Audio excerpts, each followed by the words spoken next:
What is good, all of our listeners and viewers? Welcome to another episode of Games and Groceries. My name is Adam. And I'm Liz. And may the 4th be with you all. We are here with episode 99, where we're here with our guest, Quentin, from the greatest show on dirt. But before we get to him, our special guest, we've got some segments for you. Yes, we do. Liz, it's May 4th by the time this episode comes out. Yes. Happy Star Wars Day. Happy Star Wars Day. You're wearing a Star Wars shirt. I am. It's a race shirt. It is. We looked forever for a race shirt, and I'm pretty sure it's a pajama shirt, but I don't care. Exactly. Who cares? But yes, it's Star Wars Day. What am I going to be doing? I will be at work. I'll be at work pretty much. And then we're going to come home and we're going to edit the video that's going to come out this coming Saturday. Yeah. If you don't know, it's going to be about our skateboarding games going to be coming back. And we're very proud of this product. Mm-hmm. We're so glad that we've made these videos, these video essays, blue screen, high production videos. We're glad we're making them once a month instead of, every 2 weeks. It definitely gives us more time, Yeah. to ourselves, but also gives us more time to invest in it. Usually we'd be like, all right, we're spending too long on this. We'll have to scrap it and do something else. Yeah. Whereas now we can spend an extra 10, 15 minutes trying to get an effect or something down. Yeah. Or like a stock photo. Or find the perfect picture or something like that. Yeah. So we're really glad that we're doing it, but it's coming out this Saturday, coming out May 9th. So look forward to that. We're really excited about that. If you're new here, by the way, if you're new here to the podcast and you're watching us, I want to just skip forward. Guess what? It's the American dream. We have timestamps. We have timestamps for you, whether you're listening on audio or on YouTube. Definitely check out in the description or in the pinned comment on the YouTube channel. Definitely. I lost my train of thought. Definitely hit those timestamps if you want to just fast forward, go to a certain section. You're free to do so. It's the American podcast here. But yeah, definitely check out those timestamps. But nothing more to say. Yeah. If you want more intro talks, definitely check out our other podcast called What's the Biz with Adam and Liz. There's also a link in the description down below for What's the Biz. It's just an anything and everything kind of podcast. If you're more interested in that kind of show, definitely go for that. But we're here to talk about films. We're here to talk about video games. We're here to talk with a baseball podcast host. So it's a variety show this week. It is. It really is.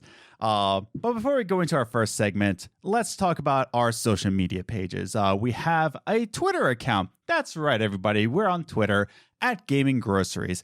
You can follow us there, and you can follow us individually. I'm at Ace the Grocer. And I'm at Journey First. So you can follow us there individually, but you can also follow us on Instagram, Games and Groceries, all one word, where you can see some behind-the-scenes photos, some questions I'll ask you, and, all that good jazz and whatnot. It's a good little party over at the Instagram. You can follow us on Facebook as well. Search for Games and Groceries. And with all of these, and the email, contact@gamesandgroceries.com or gamesandgroceries@gmail.com. This is a great way for our 100 episode special where you ask us anything. That's right, everybody. Episode 100, which comes out next Monday, will be an Ask Us Anything. So definitely send in any and all questions that you have for us. Could be weird, could be video game related, whatever. Ask us anything. You can send us to our Twitter, Instagram, email, Facebook, I guess. But yeah, ask us anything there. Check out our website, gamesandgroceries.com, where you can listen to all of the podcasts from the website, as well as find out where you can listen to the audio versions of the website. And I would say some articles that I've written, but guess what? Special announcement time. Special announcement. We brought on a writer. Hooray! He is working for free. Hooray! Because we're not being paid for this podcast. He's working for what's the word I'm looking for? Not publicity, but he's working for exposure. Exposure. That's what I was looking for. He's working for exposure. It's our good friend Mike. I'm not going to say his last name because I didn't get permission just yet. That's up to him. But Mike's a good friend of ours. He is a writer. It's what he majored in college, and he also wants to become a video game writer. So I just said, hey, I want more articles written on the podcast, or the website, you want to become a video game writer, why don't you use that as your personal portfolio? Yeah. And, drive in some SEO traffic to the website. And, it's beneficial for both of us. So we're going to have more articles coming soon. I told him, take your time. It's not going to be a regular basis, but take your time on it. Really love what you write. And he's not working right now because he is laid off because of the virus. Yeah. So he's got plenty of time. But yeah, look out for those. Check out the website, gamesgroceries.com. And finally, we're going to get the show started. But definitely subscribe to the channel, hit that subscription and that notification bell so that you know when all these podcasts come out, as well as our, Saturday videos every month. And if you haven't yet, definitely check out Podchaser. Leave us a review on Podchaser. It's a link down below for the podcast. And with all that said and done, let's just go into our first segment. Movie Minutes. Movie Minutes is a segment that we talk about the movies that we saw in the past week, whether it be on Netflix, Hulu, Amazon Prime, not in theaters just yet, and we like to recommend it or don't recommend it. We're going to be doing a lot of Netflix films because it just seems like Netflix is really pushing out a lot of movies every single week. Well, I think it's because they were dying for a while, and they're like, we need to get our stuff together. There's a lot of exclusive Netflix films. It seems like every week there's 3 coming out. But we are reviewing a new Netflix movie called The Half of It. Yeah. It is written and directed by, oh no, I forgot her name. I was about to write it down in my notes, but I feel like it was Anna or Hannah. Yeah. I'm bad at this. Anyways, but the last movie that she directed, I have to look it up. While you give your 2004. Yeah, it was back in 2004. Yeah. That was the last movie she directed, and now she's coming back with a 2020 film with The Half of It. So while I look up the director's name, Liz, opening thoughts. I really enjoyed it. Mm-hmm. It's very just like, here's what's happening. Yeah. And that's it. Like, there's no... Alice Wu. There you go. It's Alice Wu. But it's very like, here's what's going on. Like, there's no like big, intense, like anxiety, like what's going to happen. It's like... Yeah. This is life. Yeah. That's it. And I really like that because we watch so many movies that they're so predictable, but I didn't find this movie predictable. Right. Like, it was just like I didn't say like, oh, now this is going to happen. Now this is going to like, it was just like, oh, this is what's happening. Like, I didn't even find myself trying to guess. Like, of course I try and guess what's, going to happen. But it wasn't in a predictable sense. It's like, all right, and now this is going to happen. It didn't follow the same romantic beats. Yes. And it wasn't even, and in the beginning, they say, like, this is not a romance movie. Like, this is not what this story is about. Yeah. And that's my first note here, is that this is a different take on the whole hopelessly in love, high school kind of music. Yeah. I was going to say musical. It's not a musical. High School Musical. It's because the High School Musical was on the radio. That was super weird. We got out of work yesterday and... We're in it together. Anyways. That is so not the I'm trying not to get notes. Copyright striked. It's not the notes. It was, we're all in this together from High School Musical. It was on the radio. I'm like, what in the world? Anyways. Moving on. This is a different dynamic in that kind of like hopelessly in love in high school kind of drama. It follows different beats in the way of storytelling. What's up? What are you doing? I just feel like I can't hear myself. Well, okay, let me turn up your volume, but how about that? That's better. There you go. But yeah, so it kind of follows its same beats there, and it goes into the depravity of popularity. Right? Yeah. Where it's just like saying, like, just because you're popular in high school doesn't mean you're necessarily happy. And it's kind of a different take on that. Yeah. And I think it was a much more mellow take on that. What do you think? No, it definitely didn't be like, oh, pity the popular girl, her life. No, it was just like, she was like, I don't even know how I became popular. She's like, people just think I'm pretty, so here I am. Like, it wasn't like, oh, pity me. It was like, I didn't ask for it. Yeah, it was. She's not trying to be popular. She's not a mean girl. Yeah, it wasn't a pity party. It was just like sharing her take on the whole thing. Yeah. Yeah, your dial too. I know. Yeah. I turned it down. Okay. Oh, but that's the thing. I like that different take on it. Yeah. Now, my second note is by the second act, I wasn't sure where this was going. And it wasn't bad. It was just that there was no real character development and there was no real conflict. But the funny thing is that bothered you, but I didn't care. It didn't bother me. It didn't bother me in the way of like, there's some movies where I'm just like, I don't know where you're going. Yeah, but you're just like, there's nothing happening. Yeah, like you were mentioning, and I was like, I didn't notice, I didn't care. Yeah, because I'm trying to follow the same story beats. I'm trying to read into it. Yeah. In the same way, I can't really enjoy films anymore. Like, that's so sad.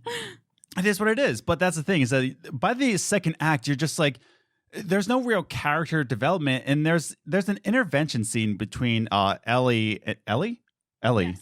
not just Elle, it's Ellie, and her teacher that lasts like 30 seconds. Yeah. And it's just and like, you didn't even realize it was an intervention. You're like, wait, why is the teacher mad? Yeah, no, you asked that, and I was like, that's what I mean, like, yeah. As an audience, like, I was like, wait, why is the teacher mad? Like, what? And I saw it like that's an intervention scene, but then it lasts 30 seconds, and then the scene's over, and then there's another it's never intervention again. Yeah, and then there's another intervention, and in the last 30 seconds, Mm-hmm. and I'm just like, where are we going with this? Mm-hmm. But it wasn't so bad in that kind of way, but it definitely follows its own beats. I kept saying in the second act, like, the movie is just kind of happening. Events are just happening, but I've seen worst. I've seen a lot worse interpretations of that type of storytelling. Where it's just like things are just happening. I feel like this movie does it right. This movie is very authentic in the way events like start to happen in high school. Like it's a very natural story. It is. It's a very natural story. It's not like overhyped, like this is high school. Like, no, that's not high school. Yeah. But like this is more authentic in what life is. So it definitely is a good take on that. Mm-hmm. My last note is that by the end, nothing really went wrong in the execution. No. But nothing really spectacular happened. Nothing really stood out. It was coherent and it was charming. It was a very charming movie. Yeah, that's the thing. It's like by the end, I knew exactly what happened. Yeah. It's coherent. Yeah. Like, you know what happened. You know everything that just went down. But it just followed its own beat. And I was just kind of conflicted with that. Just kind of like, there is conflict. I shouldn't say there isn't. Yeah. But it's just kind of like, what's happening? Yeah. But that's just my own take.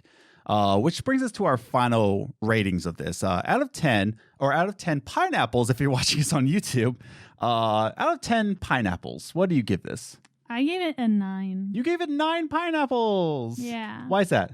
Because I've really liked it. I liked the idea of just happening. Mm-hmm. I didn't catch myself getting bored because it wasn't like a crazy long movie. Yeah. It was the right length of time. It kept it interesting without being overhyped. There wasn't anything that I was too confused about. Like, I enjoyed it and I would watch it again. It was a very nice movie, calm movie to watch. It was good.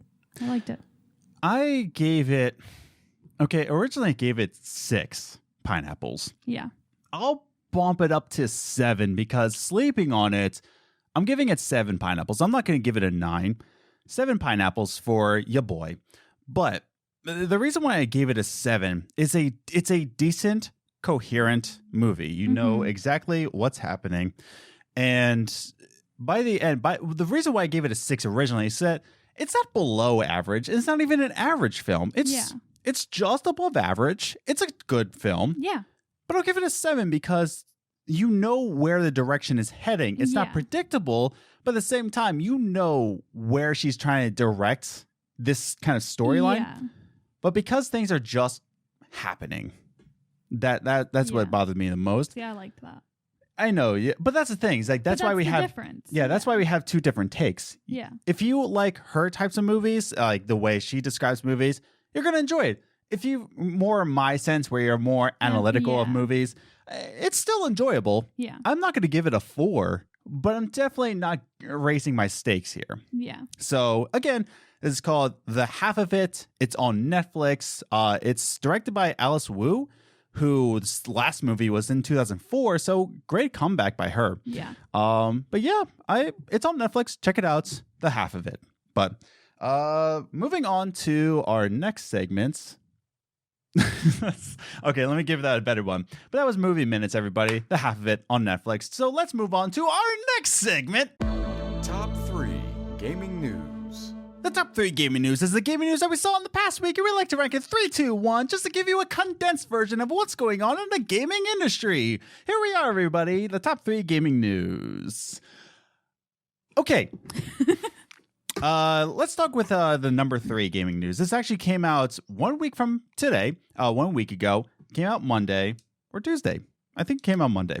But 2K Games announced past weeks, a couple weeks ago, 2K had already announced that 2K21, WWE, I should say, WWE 2K21 was canceled or delayed. I think they said delayed officially. They said we're going to push it back to fiscal year 2021, which is in March. But that's the thing. It was delayed. Everybody was just like fine because it was just a buggy mess. But this past week, 2K had released a launch trailer. Or not a launch trailer, but like an announcement trailer. There you go, Adam. Good job. An announcement trailer for a game called WWE 2K Battlegrounds. And the very first opening scene is The Rock throwing John Cena in a crocodile mouth. So it is not a wrestling simulation at all. It's kind of kooky in that way. Yeah. Let me read this one quote from the article. All articles are linked down below in the description if you want to read them for yourself. But this is a quote from 2K saying, "We are applying what we've learned to the next WWE 2K simulation with a renewed focus on quality and fun. They're learning on the Battlegrounds. As a part of that commitment, we are extending the production timeline and will not be releasing WWE 2K simulation in fiscal year 2021. So what they're saying is that they're using this game, Battlegrounds, as a way to kind of learn and fix their 2K21, their simulation wrestling game. And this kind of reminds me of NBA Playgrounds in a way, of the same animations and ridiculousness. It's more of an arcade style. Yeah. And I think that's what people want. Yeah. They want more arcadey kind of sports games. Any thoughts on this? It's cool. Yeah. I don't know. I don't really play those games that much, so. I haven't played a wrestling game in years. I don't think I've ever played a wrestling game. I've only ever played a boxing game, and it was Ready to Rumble on the N64. Jeez. But no, this is pretty cool news. Is that 2K is putting all their chips in this Battlegrounds. They're focusing on this. They're saying like, listen, we need to put a refocus on our simulation. It's not working. The WWE 2K games were just buggy messes. Nobody enjoyed them. It was poor press releases, poor audience reception. And so they scrapped it, they delayed it, and they focused on this more fun style. But like I said, it reminds me a lot of NBA Playgrounds. Yeah. So they kind of took from that. But yeah, good job 2K. That's all I really need to say. Good job 2K. Anything else? Nope. Cool, because we're going into our number 2 gaming news. I'm so hyped for this. Because I'm a huge Assassin's Creed fan. Yeah. Yeah, it's probably my favorite franchise of all time. Fight me on Twitter at Ace the Grocer. Assassin's Creed is my favorite franchise. I will fight you over there. Anyways, but maybe on the Battlegrounds. But the next Assassin's Creed game will be called Valhalla and is directed by Origins director Ashraf Ismail. I keep calling him Ash, but it's Ashraf Ismail. And it's going to be, he's just a creative director, not just the creative. He's creative director, and the narrative director is Darby McDevitt. Hooray!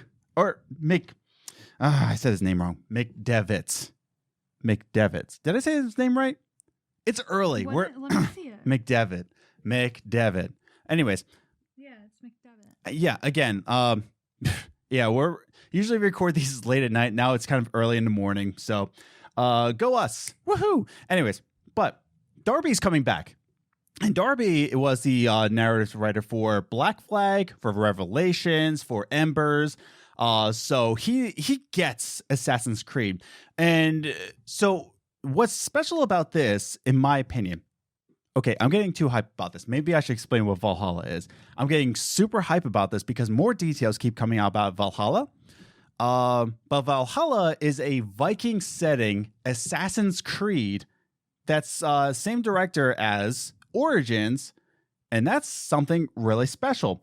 Now, we got this announcement through a really long Boss Logic stream of him in Photoshop and just making the scenery for it for 6 hours. But by hour 3, we're just like, yeah, it's Vikings. By hour 2, we're just like, it's Vikings. And it's like, I wonder what would happen if I tried to download it and then put it in Premiere and then try and speed it up so we can watch it. My goodness.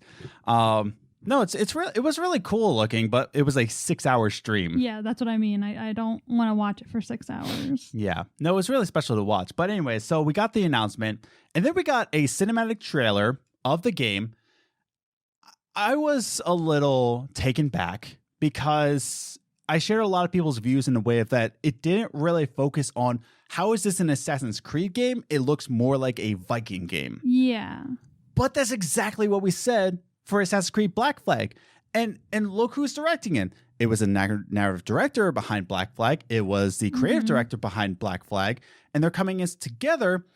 And the more interviews come out about Assassin's Creed Valhalla, I'm super hyped about this. You guys need to understand that Adam loves, we both love Vikings. Yeah. Like, we like knowing about the Viking culture. We want our kids to have Viking middle names. We love Vikings. And Adam loves them even more than I do. So when this came out, we were both excited, but he was like having a heart attack. So excited. And my favorite franchise put together. Yes. So Adam is in Valhalla right now. I am in Valhalla. If you don't know, Valhalla was Viking heaven. Yeah. So there, yeah.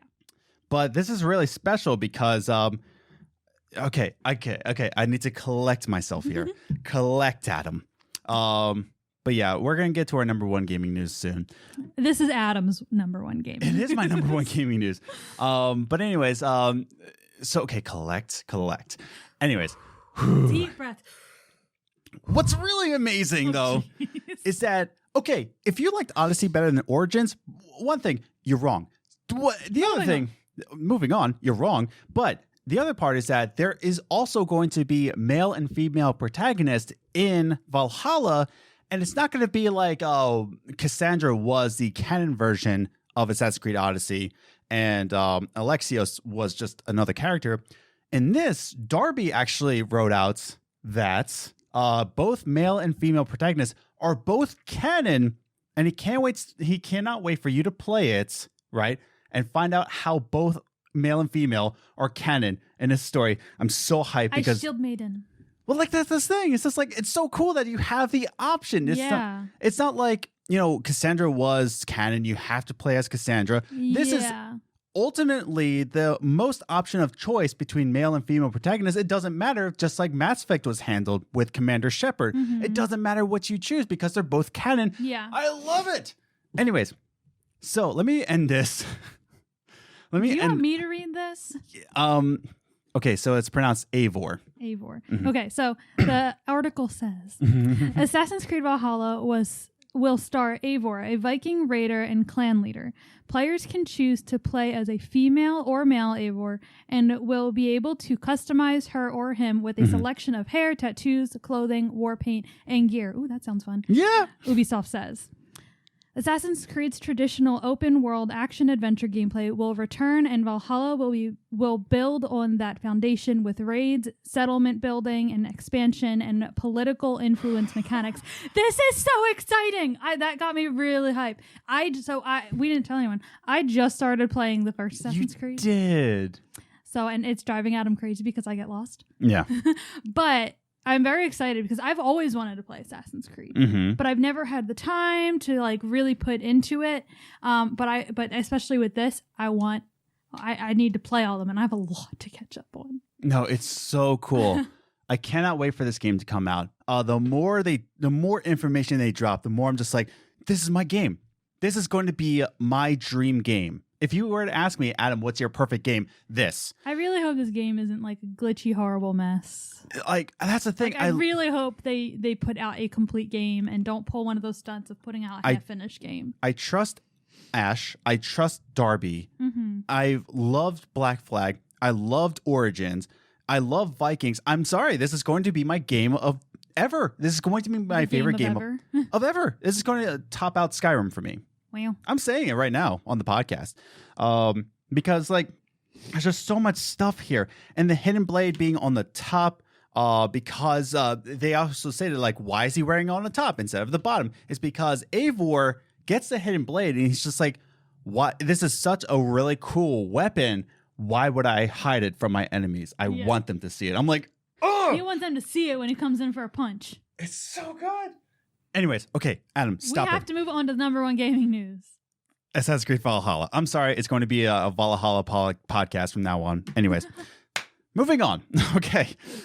Whew. Anyways, number one gaming news. And this is actually important for the gaming industry. It is. It's very important. That's why it's number one, ahead of Valhalla.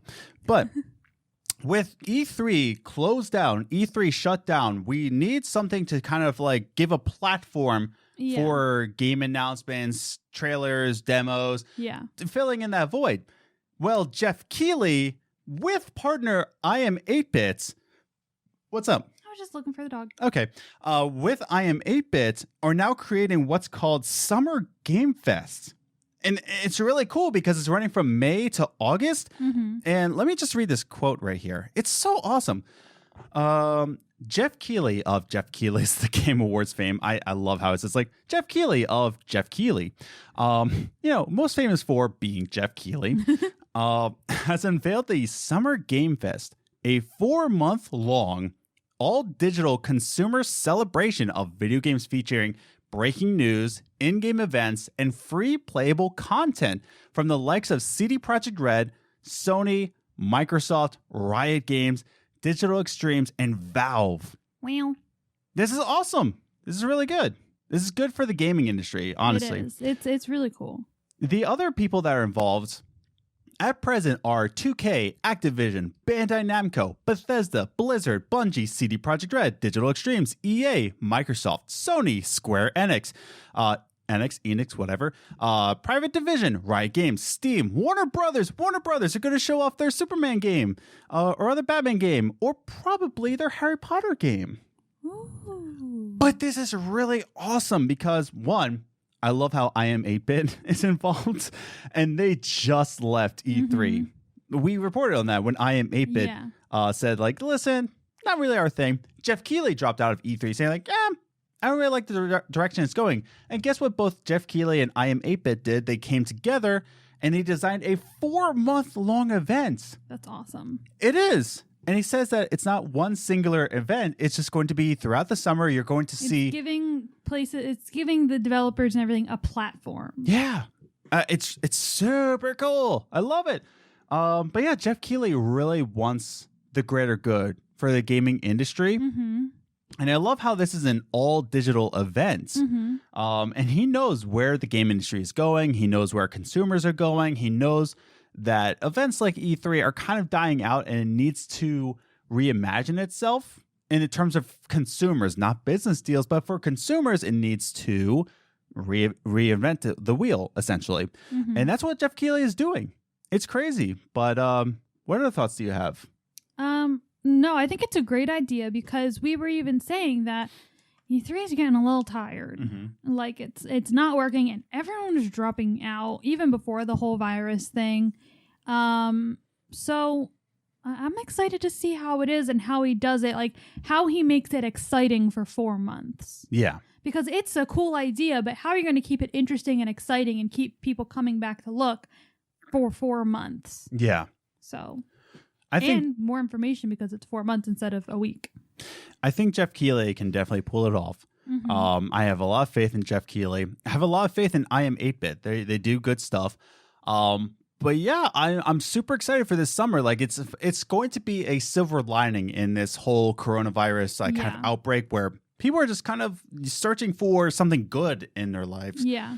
And Geoff Keighley is providing a 4-month-long event. Yeah. All throughout the summer. This is amazing. Mm-hmm. It's going to be good for our podcast with top 3 gaming news because we will not run out of news. We will not be running out of news for the next 4 months. So great. Awesome. But hopefully there will be a lot more Valhalla news by then. I don't know. But yeah. So I'm super excited for for both Valhalla and for this Summer Game Fest. I'm really excited for it. And it's going to have free playable content. Yeah. It's going to be demos and all of that, like for you to download and play for yourself. Really, really cool. Yeah. So good job, Geoff Keighley. I hope someday we can sit down and I can pick your brain about this subject. But first, I have to get a little bigger. I understand that. You don't have time for little people like me. But, okay. Us. Because you want to sit down with Geoff Keighley. And it's our podcast. Yeah. What's your favorite color, Geoff Keighley? Blue? Okay, Geoff Keighley, we're done. Goodbye. That's what I would say. I'd be like, we're done. Thank you for your favorite color, Mr. Geoff Keighley. Moving on to the next segment. Okay, wow. But yeah, so top 3 gaming news. 2K Games announced WWE 2K Battlegrounds. What do you think of that? Is that a smart move? What do you hope for that? Write in the comments down below. Assassin's Creed Valhalla. Are you excited for that? If you're not, you're wrong, and we're no longer friends. No. But yeah, write your thoughts. Like, are you excited for Valhalla? Do you think it's going to be kind of like what she said, a glitchy mess? Write in the comments down below. What are your thoughts? Are you excited? Are you not excited? Write it down below. And finally, with the Summer Game Fest, are you excited for it? What do you expect from it? What kind of things we're going to see from Bethesda, especially? That's going to be super awesome. Writing down any comments down below. If you're on YouTube, if you're listening to us, just tweet at us, I guess. But with all that said and done, let's bring on our guest. His name is Quentin from the Greatest Show on Earth, live from the Sweet Bee Studios. We're really excited to just talk about basement video games. Just an exciting topic. Yeah. But yeah, we'll explain it when we get there with our next segment, our final segment. Coffee time. All right, everybody, we are back with our special guest live from the Sweet Bee Studios, Quentin from the Greatest Show on Earth. Hooray! Yeah, buddy. What's up, guys?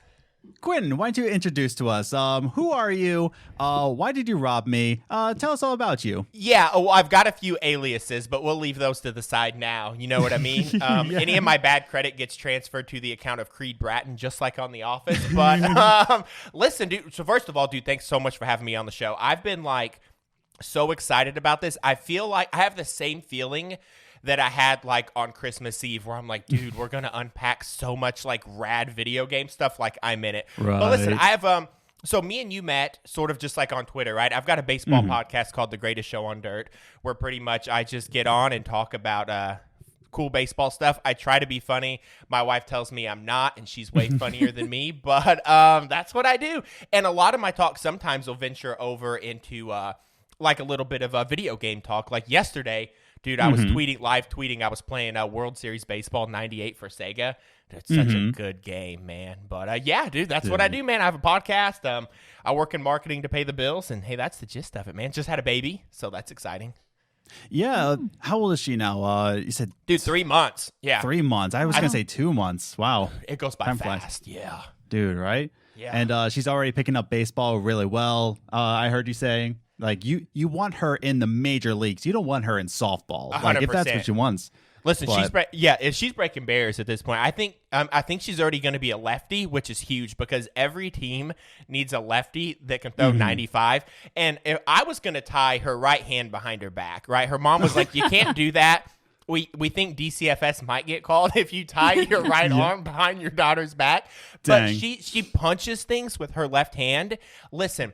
Do you know I'm not huge on the Marvel DC movies, but what's the one with the big guy where he puts the glove on and it's got the stones in it? Thanos? Yeah.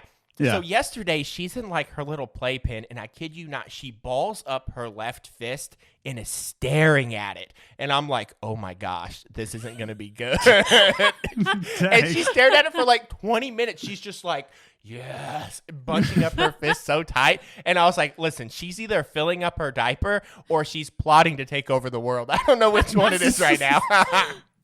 Dang, man. That's great.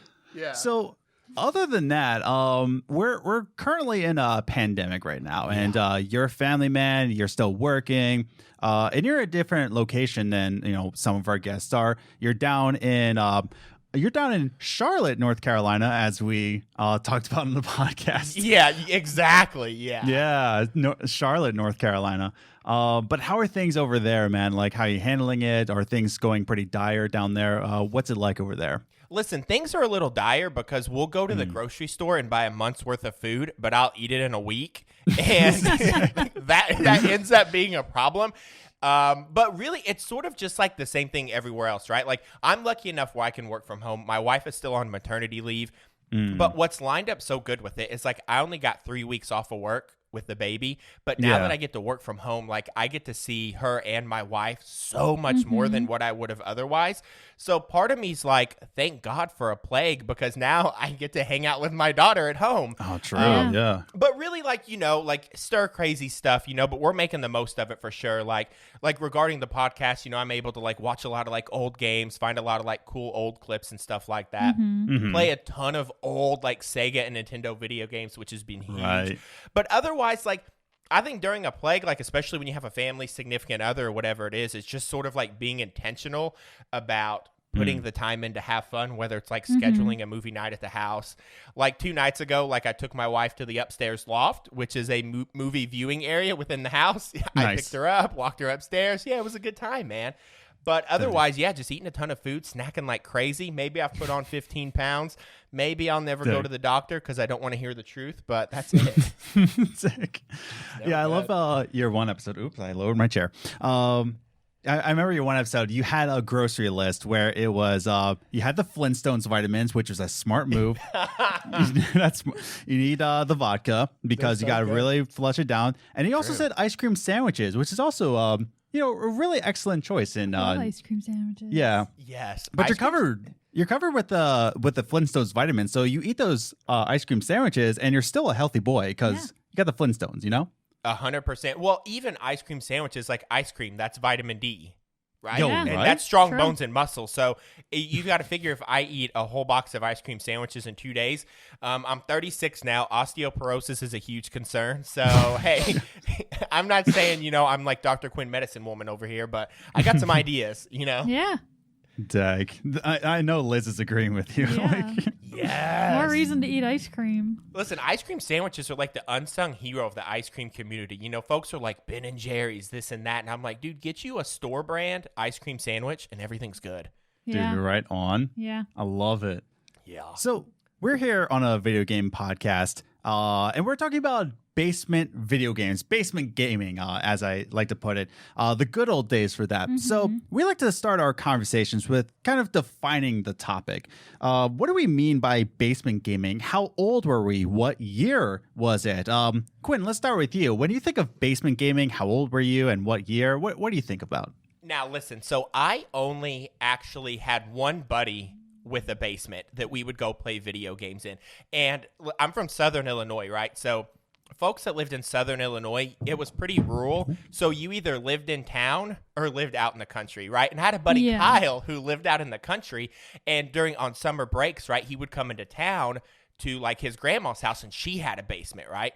So we would go down there and just like, play every game we could get, right? So, but to answer your question, like when I think of basement gaming, first of all, I love the term because it says everything, right? Like if you're down in the basement, it's like basically the best clubhouse for a kid. Like it's like an underground bunker and there are no rules whatsoever. Like Bigfoot pizzas, they come to die, you know what I mean? Because one of the coolest things ever during like basement video gaming is like, let's order a pizza. Like, let's get this now. You know what I mean? And I remember the Bigfoots back in the day, like Bigfoot and then the stuffed crust pizza. Dude, those were where it's at, man.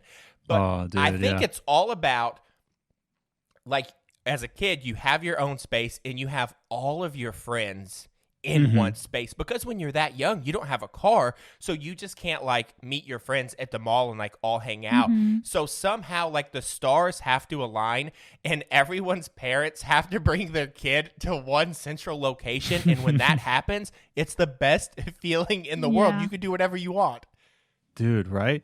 Now, I liked what you said. Like it feels more like a clubhouse than part of a house. Absolutely. Like yeah, it's not like your room because it's your room, but like you go into the basement and you're going to like an underground club. It is. And I love what he said. Bigfoot pizzas come to die. I love it. Absolutely, dude. Yeah, and like you can do anything you want down there. You don't have to have a bedtime. You don't have to eat vegetables, and you can drop a few cuss words if you want to impress your friends because the parents can't hear you. And then your other friends are like, "Oh my gosh, did you hear what he just said?" And it's like, "Yeah, I'm cool," you know. Yeah.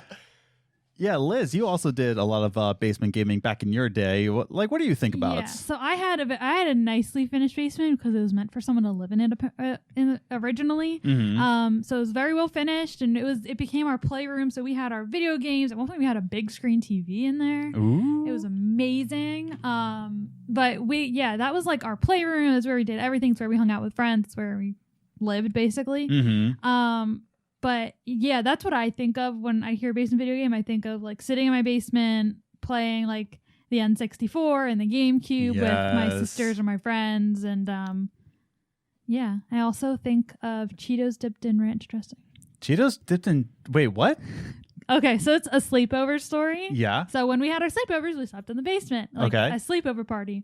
I can't remember whether it was at my friend's house that we did this or at my house when we did it the first time, but we had Cheetos and we're like, wonder what this would taste like. And I think it was either the sour cream and onion dip or whether it was ranch dressing. I think it was sour cream and onion dip. We dipped it in it and it was so good. I'd imagine that would sound good. It's amazing. So that's what I think.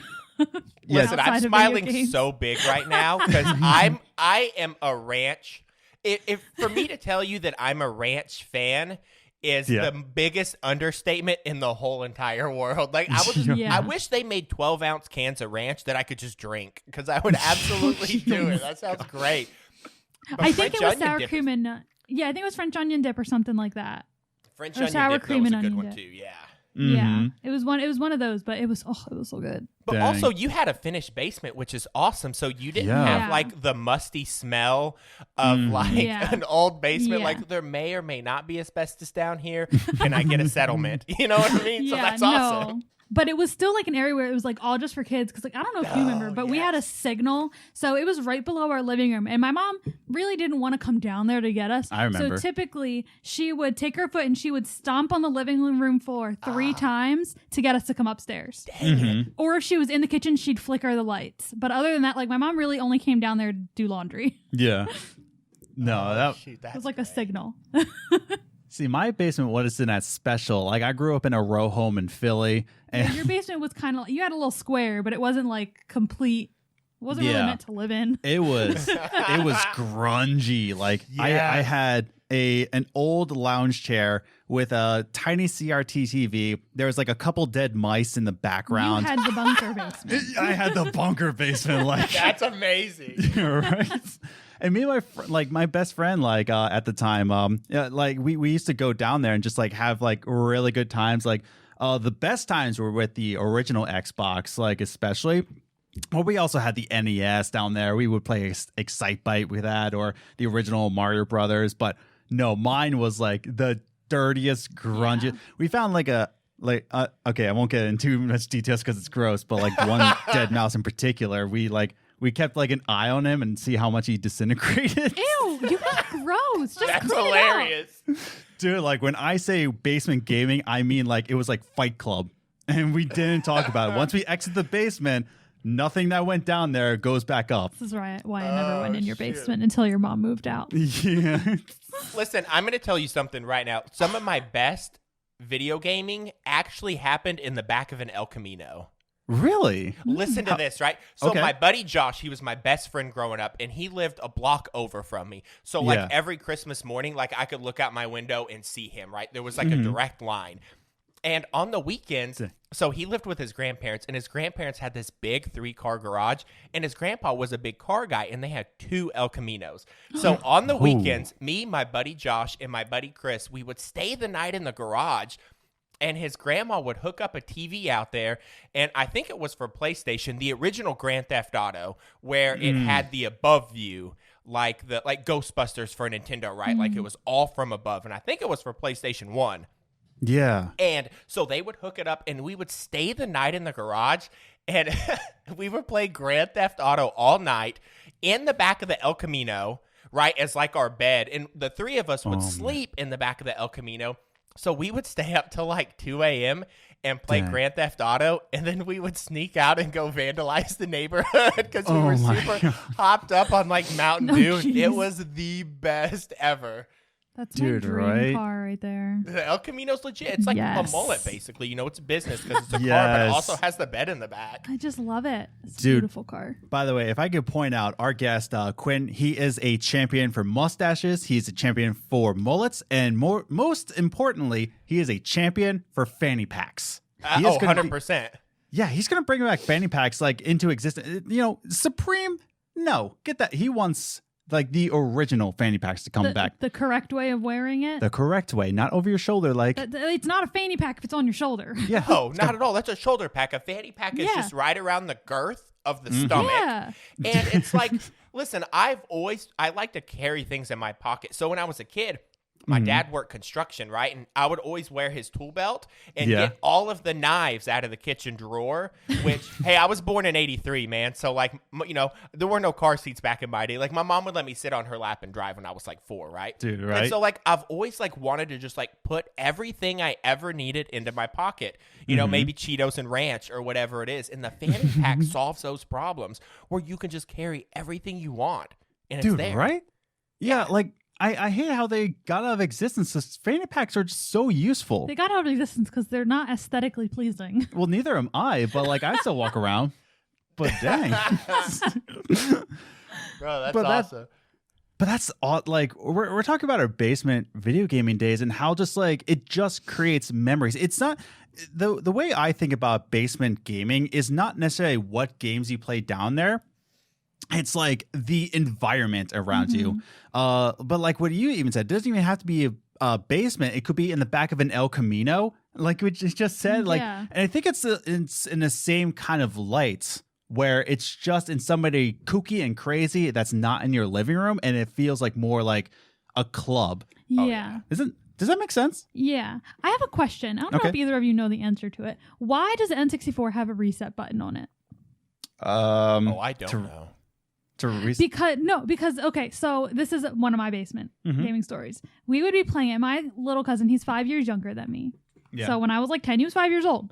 We would be sitting there playing the N64, and this little jerk would come and be like, reset button. He would just press it, and we'd be like, Ryan, don't touch that. Yeah. And he'd be like, okay, and he'd press it because he was a very stubborn little child, and he would just do whatever he wanted if he knew he would, like if it would kill you. So he would just constantly press a reset button. I'm sitting here as an adult, I'm like, why did that thing have a reset button? Well, even the PS2 has a reset button. Why? It's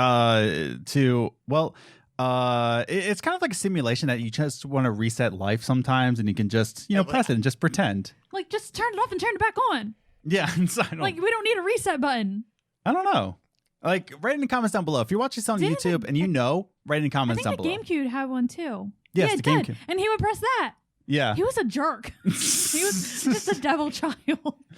Listen, I just figured it was like a temper button because I had a huge temper any video game that I ever play. And if you can just pound that reset button, it's like you've just erased it. Like any sports game I will play, like if I get down by like 2 or 3 runs or a couple touchdowns, like I would just hit that reset button. But then also I've ripped consoles off the top of TVs and thrown them at walls too. It's really bad stuff. Because listen, like when I started playing video games, like I was born in 83. So like my first memory of playing any video game is on a 13-inch RCA black and white TV with like a turn knob with the channels.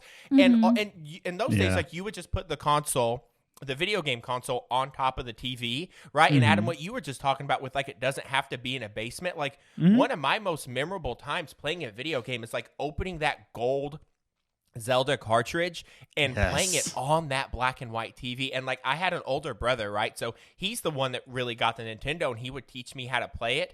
And it's sort of like one of the fun things about like the basement gaming is like one, like you have your own space, and I feel like when you're a kid you have that own space, and it's like playing that video game is like a challenge, man. Man. It wraps you up so much into it. Sort of like when I think of like the most challenging, fulfilling video games I've ever played are like Zelda for Nintendo. And then I remember I think it was Resident Evil 2 for PlayStation. And I was like, those games were so encompassing. So I feel like part of it is like having your own space. But then I feel like having that own space just puts you in like a different mindset that's just so fulfilling, even when you're a little kid and don't fully understand it. Yeah, it's just like because when you're a kid, you make believe a lot. You kind of make your own environment, and if it's something that's unfamiliar, if it's kind of something dedicated, it could even be like the den in the house, right? Yeah. As long as it's something that's outside of the realm of just a regular room, like a living room or your bedroom, or even just your bedroom, it's something imaginative, so you can really get immersed into the world. Yeah. Like what you said. Now, when you talking about Zelda, you're talking about like the original NES Zelda. Am I right? The original NES. The original, the one that you need a map to navigate. And 100%, yeah. Anybody that can navigate that game without a map, you're straight up lying. Stop it, like. Because it's like it's set up in like a grid pattern. I don't know if you played it, Liz. No. Yeah, the whole game is set up in a grid pattern. So you would go up, and left to the right, and you just get totally lost in the world because you don't see it. Yeah. You're just like going. You're just going, and then you're like, wait, where am I? Exactly. No. Later games, did better with it, but yeah, no, I like what you're saying. It's just like. It needs to be outside of that realm.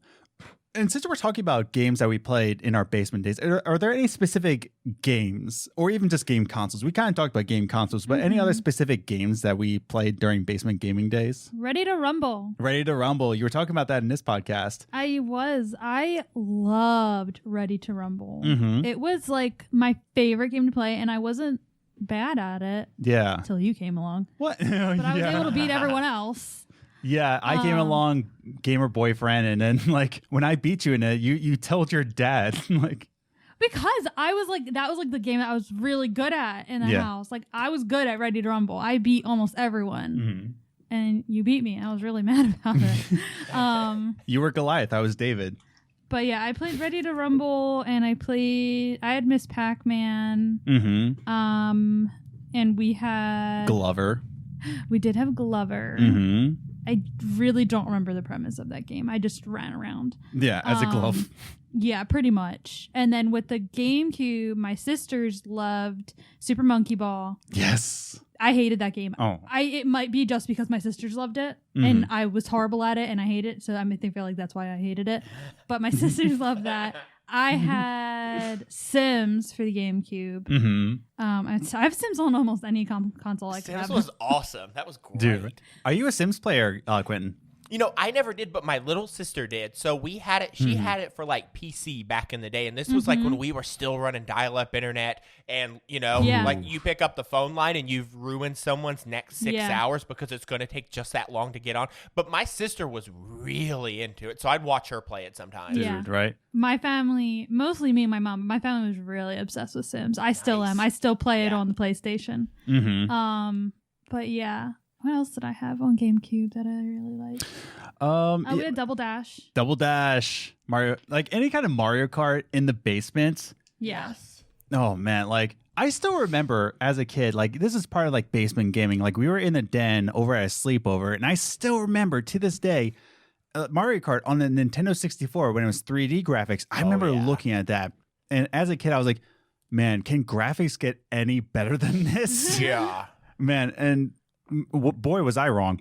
But like the point was, it just looked amazing, and it just creates a lot of memories, and it ruins a lot of friendships. Mario Kart does. I have another game that wasn't in my basement, but we were pretty obsessed with was the backyard sports games. Oh, I forgot about those. I loved the baseball one. My little sister and my cousin used to play the soccer one, but like we played like almost all the backyard games. They were so cute. I loved those.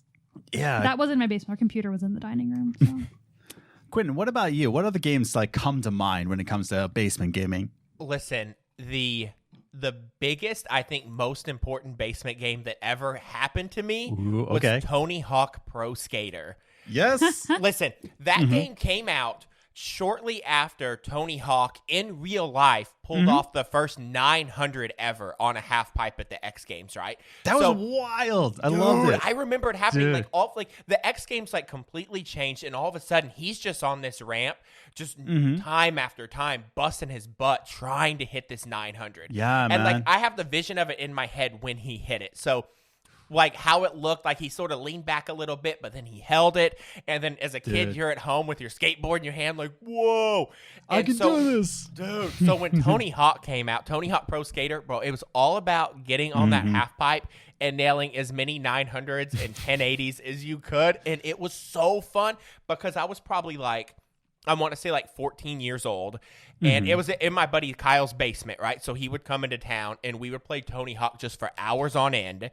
And then we would get done with playing Tony Hawk, go outside and build ramps, shoddy ramps with whatever nails and plywood we could find, and end up needing stitches before the day's over, flipping over handlebars. I mean, we couldn't build a ramp for crap, so it would work for like a couple hours before it was just shot. And so we would go out, hurt ourselves, come back in and play Tony Hawk, and that game and that environment in that basement, it was over a summer vacation. And it's like now that I think about it, and Liz, it reminds me sort of what you said when you were like, I still play The Sims to this day. And I would imagine replaying that game as well as like, you know, when I think about playing Tony Hawk, it's like all of those feelings just come back. And you remember like how fun it was, what the room looked like. You know, it may have smelled a little funny or been well manicured. You know, it depends on where you were from and how the house was built. But Tony Hawk Pro Skater for me, who was the jam in the basement. Dude, you're going to love the video we're going to release on Saturday. I actually make a full video, like full production essay on why skateboarding video games are going to inevitably come back in the near future. And there's some good points where like it's not a thing in the past. Like these skateboarding games are going to come back in the same light, in the same kind of fashion as Tony Hawk games did. I predict it, and it's going to happen. But oh man, do I remember playing Tony Hawk, especially Tony Hawk's Pro Skater 2? I played that mostly on the PC, and I loved doing the leap of faith off the school. I did that all the time, and I'm just like, it's so good. And playing Spider-Man, you can play as Spider-Man in Tony Hawk's Pro Skater 2. You can you can unlock him, skateboard as Spider-Man. That's fun. It's another basement video game, but no, like Tony Hawk is another like really special one. Like that plays to my heart. Any other games before we get into our social media comments? One other game that I think stands out to me the most, and this goes back to back to the NES. So in my town, there was a place called Family Video, and it wasn't the chain Family Video, like it was a locally owned Family Video. And you would walk into the store, and I think, you know what you said about skateboard games coming back? Listen, this sounds crazy, but I truly believe like the Blockbuster Video experience will come back at some point. I believe it. I hope so. There's so much nostalgia behind it, like going to the video store and looking at the back of, you know, the cassette tapes, and then going to like the video game aisle and holding all of these games. Like the physical part of holding it in your hand, I think is so fun. Dude, right? And it's such an experience, sort of like music with like vinyl being like super popular now, you know? So you've got people that listen on Spotify, but they're also like, I have to have vinyl because I just love the way it feels. But we would go, so I never owned Baseball Stars as a kid. Or if I did, I lost it. But I remember going to Family Video. They had like wood paneled walls. You would walk in and walk up 2 steps. And every time I would go, like I would rent whatever game and Baseball Stars. And that's for the NES, I think one of the best baseball games of all time. And that game was just, dude, so many memories. I still play that to this day. Like I've probably played it within the last month. And that game as well, man. That is it for me. So I got some social media answers, and surprisingly, the 2 that we have, one is from Australia and the other one is from Germany. So the first one from Australia is pretty short. He says, not many basements in Australia. It was always the lounge room or bedroom if someone had a TV in their room, and obviously PC games in the office. And like we discussed before, you know, I think Quentin, especially, you were dead on, where it's like, it doesn't have to be in the basement. It's the feeling about it. Yeah. Like the lounge room or the bedroom, as long as it's something that's separated from like it feels like you're in your own space. Yeah. But yeah, that's interesting. I didn't know there's like not too many basements in Australia. I guess like scorpions hang down there, or like dingoes. Oh, that should be for the dingo, H.O. baby. Well, I noticed that like looking at houses and stuff in like LA and stuff, they don't have basement. So I think it has to because of do the with the earthquakes? water and the earthquake. Yeah, Like just maybe. the potential of like the damage that a basement would get. Yeah, that's crazy. Or like Ben Simmons coming down there and living in a basement. Just read your comments. Are there any Australian like baseball players in the MLB? Yes. There is? Wait, who is it? So he's a closer for the Oakland Athletics. His name's Liam Hendricks. Oh, right. Yep, he's Australian. That's the only guy I can think of off the top of my head, but yep. Yeah, I forgot about that. I miss baseball. Yeah, and then you got that pitcher from, Valhalla, Thor over there. I can't remember his real name though. Noah Syndergaard? Yeah, Noah Syndergaard. He's like straight from Valhalla. That's it. Really? He descended from the heavens, and there he is, all Swedish god that he is. You're just too much. Read your comments. Yeah. Nice. So, but then we got from Germany, Nikki has to say, for me, the PC and console was never in the basement, always in my room, the ground floor. So I can only assume why the basement is so tied to gaming. Maybe it comes from older times when PCs and consoles were still new and not yet established for entertainment as they are now. Good point. Mm-hmm. Many rooms in a household already filled and set up, so they had to go in the basement. Oh, good point. Maybe free up some space to do something else. Also, kids might be too loud while they're playing. We don't want to annoy old dad while he's watching sports on his TV. Oh, another good point. Yeah. Also hog TV for that. And finally, she says, for me, an example was, it was never video games that I had to go into the basement for, but Friday night kids movies. My mom would always watch and still does her crime movies, and she watched, and she didn't want to miss those, so they had to go downstairs to watch my movies. Yeah, no, good points. Where it's just like, I guess it's like it really tied into the basement because, the adults were watching their sports or they're playing their own Segas while the kids are in the basement, just get it out of the way. Kind of like a man room or a man cave. There you go. But a kid cave. Well, it's a playroom. Yeah, right? It's what, it kind of took over where the playroom was. Yeah, true. No. But no, I like that idea. And I don't know, well, like you being you being a parent, Quentin, that's the other part is that like now that we're in a generation where gaming is more acceptable and it's more of an entertainment factor, are we still gonna like throw the kids video games in the basement, or are we gonna like put them in the living room once we become parents in our generation? Quinn, as the resident parent on this podcast, what do you think? Oh, I'm a parental expert now. Everyone should run now. Stop the podcast. Listen, one of my goals as a parent, and so you hit the nail on the head, right? So like video games are definitely like well accepted. They're not like this weird thing like in the 80s where parents would stand in line for 10 hours for a Ninja Turtle game and be like, why am I here and what is this, right? Yeah. My goal as a parent is to do everything with my kid. Like when she gets like 4 or 5, like I always said I was going to turn her into like a producer on the podcast where she would like come in and just like work with me, and I would show her how to like cut video or audio and stuff like that, right? So when it comes to video games, I think it's the same thing. Like I think put it in the front room, and if I've got the time for it, like I don't need to watch whatever's on TV. Like I have my phone and Twitter, and like I can follow up on any game I had to, but I love the idea of doing every single thing I can with my kid, whether that, especially with video games, like if you want to play it in the living room and get me involved in it and explain to me what you're doing, like I love that idea. Yeah, right on. Your mom does that. Yeah. Your mom still does that with you as an adult. Yeah. Like when you were playing Red Dead, we came to visit, but you brought Red Dead with you. Yeah. And you're playing, and she was sitting there watching and talking to you about it, and she got into it. Yeah. She even said that she did that when you were younger. Like she wouldn't stand there and watch it, but she would have a conversation with you about it because that's what you were interested in. Yeah, no, like that's the thing. My mom was really accepting of video games. She didn't want me like slacking off or anything. Yeah. Like my grades went down. Like, she would like smack me with the Xbox, but that's a different story.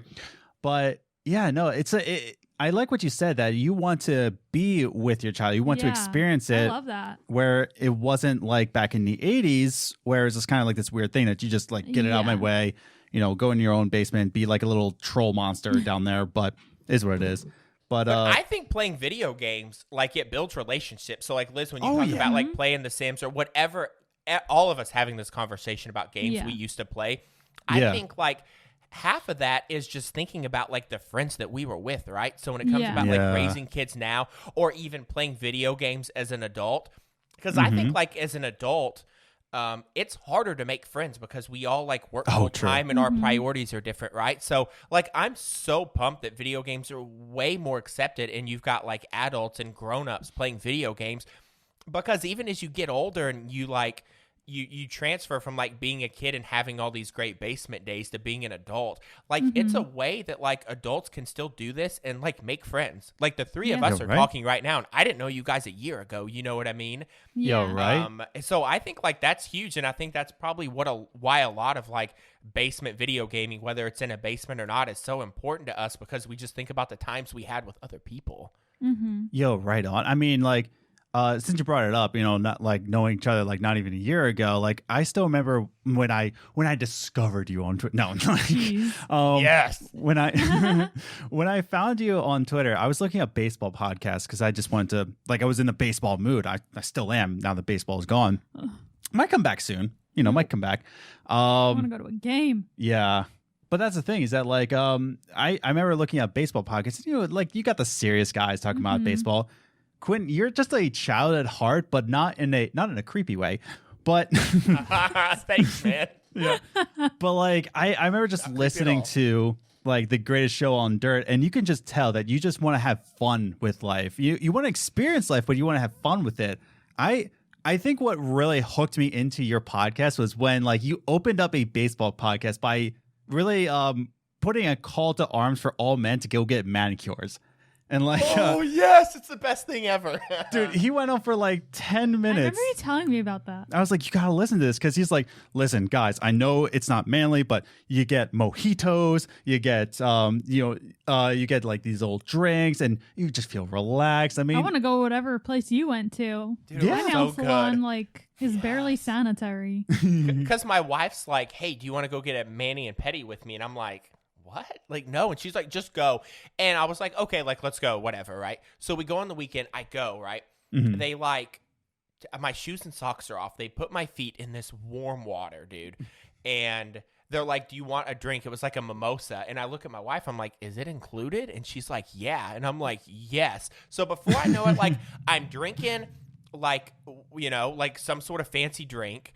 And they're like massaging my calves and my feet, and I'm just getting taken care of. And then my manicure, like my fingernails have never looked so good. There's all kinds of, grime under there, Pop-Tarts and stuff like that. And I felt great. And I feel like as men, if we want to get manis and petties and wear fanny packs, like, women, right? I say this with the most respect. Women are way smarter than men, and they know how to take care of themselves.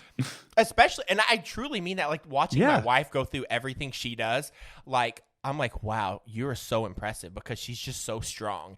And us men want to be macho, and we're like, we don't need that pampering. Bro, pampering is where it's at, man. You're right. See, now you can go get a mani-pedi with me. Well, and I don't have to go alone. So, absolutely, you should. Since we're on the level of convincing, you're convincing me for manicure. Quentin, can I ask you a favor? Can you please convince my wife that I'm allowed to grow mullets? No. Can you please?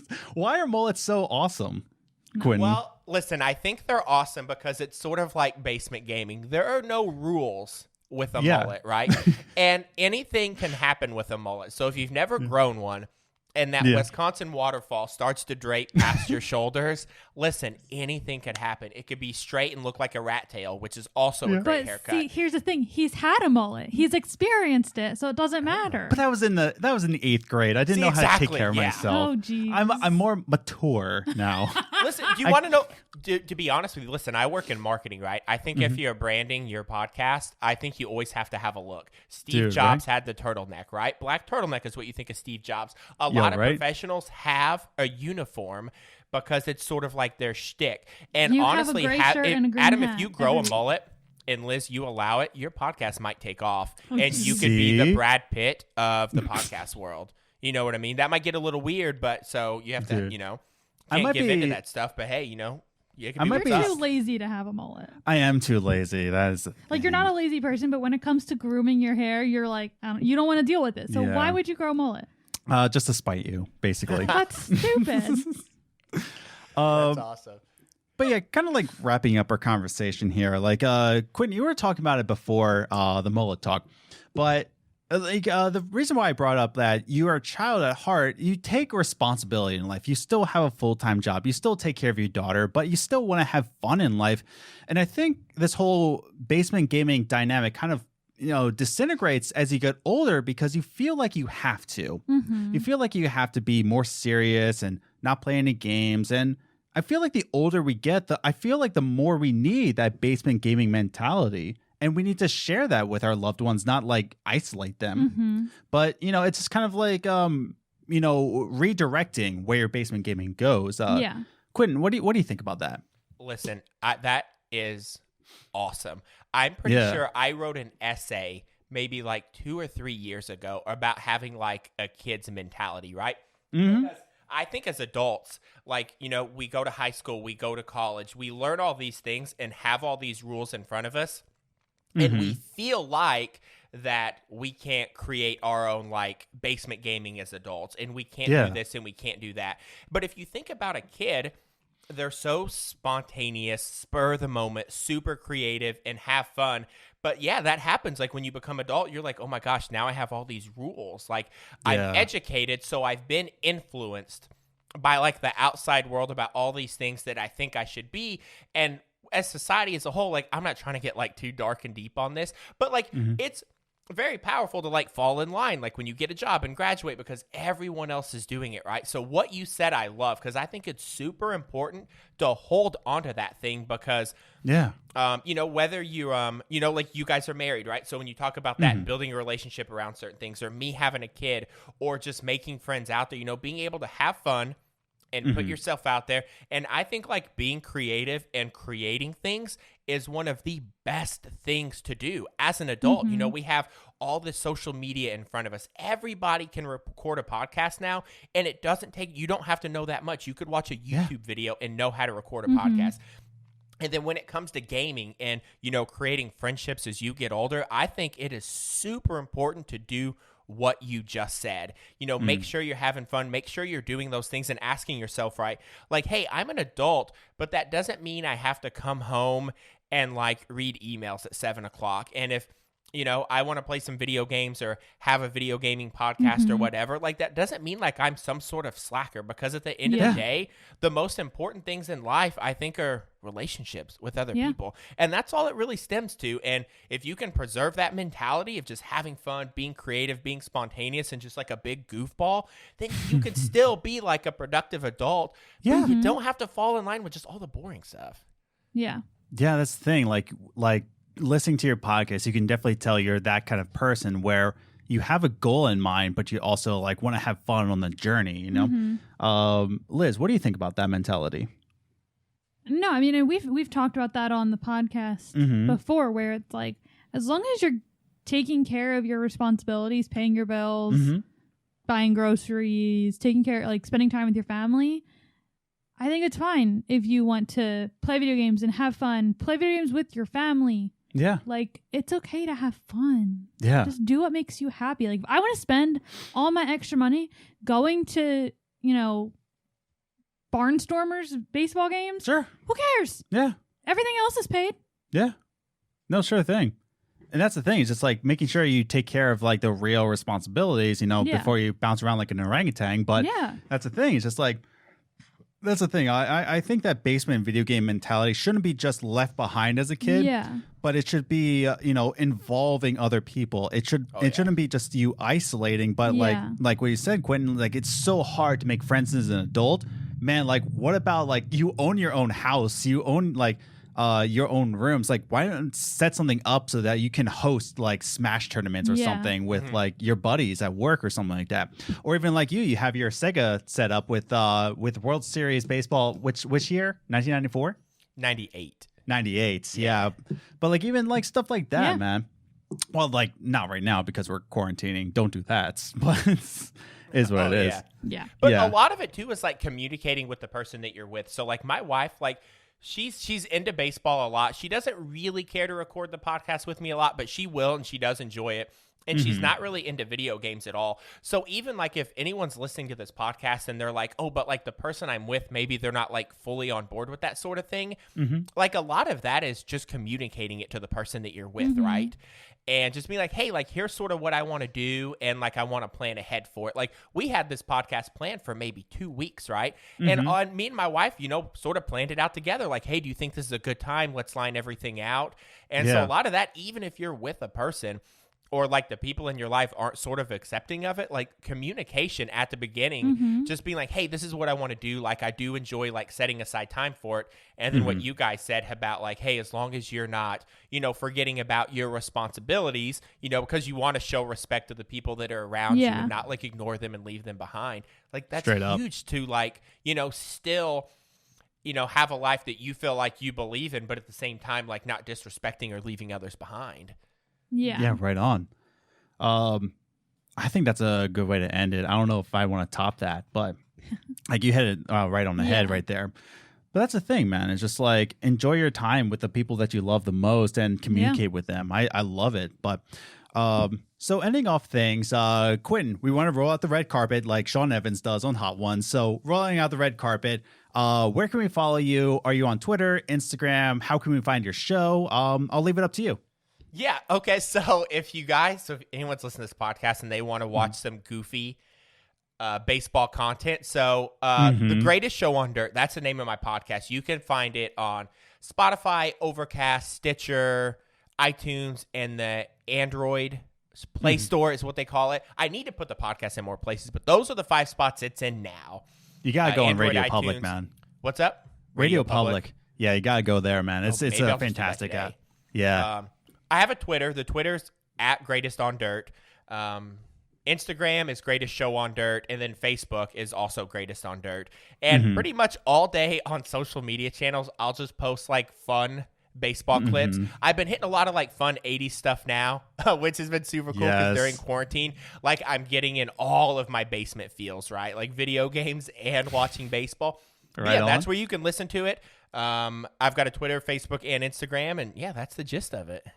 Yeah, and I highly recommend you follow him on Instagram, Twitter, because like he says, he puts it up every single day, these like fun little clips, and he puts up memes of baseball. If you're in that like I need to watch baseball mode, definitely check him out. Greatest on Dirt, Greatest Show on Dirt is his podcast, like he said, but it's a lot of fun. Definitely look out for the ones where he's talking about manicures and peeing outside with his dog, so that's a lot of fun. Dude, I knew it, man. Like, oh, I'm not going to go into that. I never pee outside with the dog, ever. We're not even going to talk about that. I don't want to influence you in any sort of bad ways, man. Yeah, no, like, I would never. Oh, buddy. Oh, geez. But listen, thanks for the kind words. Thanks for having me on. This is the first podcast I've ever been a guest on. Really? I thought you were on another. Oh, wow. That's an honor. I think this is for sure the first one I've ever been a guest on. Otherwise, like I'll just always have guests. So thanks for having me. Thanks for taking the time. This was absolutely a blast. Dude, thank you for coming on. Thank you for agreeing and taking time out of your life, man. Absolutely. You're a busy man. But yeah, we'll end it there. Again, check out his podcast, The Greatest Show on Dirt. And you can follow us, of course, on Twitter at Gaming Groceries. You can follow us on Instagram, Games Groceries, all one word. And definitely check out the website pretty soon, gamesgroceries.com. You can still listen to all the podcasts, but we've just brought on a writer to write some more articles for you. I talked with him. I shouldn't say what he wants to write because what if he changes his mind? I don't want to spoil anything. Don't do anything. Yeah. But so there's going to be more articles coming up on the website, so definitely check that out. And with all that said and done, we thank you for listening to this week's podcast. We hope you have a safe week. Have a good week. Bye.